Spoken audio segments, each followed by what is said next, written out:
ছাত্র জনতার ত্যাগের মাধ্যমে কিন্তু আমরা একটি বিজয় অর্জন করতে পেরেছি, ঠিক কিনা? এই বিজয়কে নস্যাৎ করার জন্য আওয়ামী লীগের কিছু এজেন্ডারা কিন্তু এখনো সারা দেশে তৎপর, ঠিক কিনা?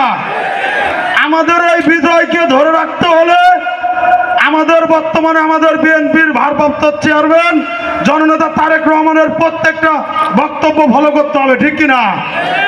আমাদের এই বিজয় নস্যাৎ করার জন্য আওয়ামী লীগের কিছু কুচক্রী দালালেরা আমাদের কিছু ত্যাগী নেতা কর্মীদের ঘাড়ে ভর করে আমাদের দলে বিশৃঙ্খলা করার চেষ্টা করছে, ঠিক কিনা?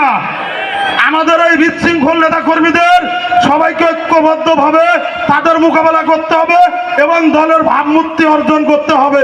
এই ভাবমূর্তি অর্জন করতে আপনারা ঐক্যবদ্ধ থাকবেন না? আমাদের একটাই লক্ষ্য, বিএনপির ভারপ্রাপ্ত চেয়ারম্যান জননেতা তারেক রহমানকে, সেক্রেটারি চান্নু মিয়াকে মঞ্চে আসার অনুরোধ করছি।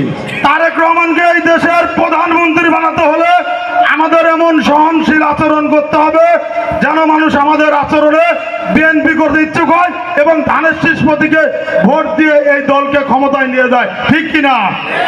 আমরা মঞ্চের নেতাদেরও বলবো, এখন কিন্তু অনেক অতিথি পাখি হাইব্রিড নেতাদের আগমন হয়েছে। আমরা বিভিন্ন জায়গায় দেখতে পাচ্ছি মঞ্চের এখন প্রথম সারিতে হাইব্রিড নেতারা বসে থাকে, যারা 5 তারিখের আগে রাজপথে ব্যানার ধরার জন্য পিছনের সারিতেও ছিল না, ঠিক কিনা?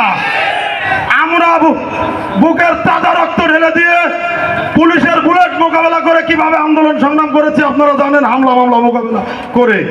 তাই আপনারা এই সব ত্যাগী নেতা যারাই আছে রাজপথে ছিল তাদের মূল্যায়ন করবেন। এই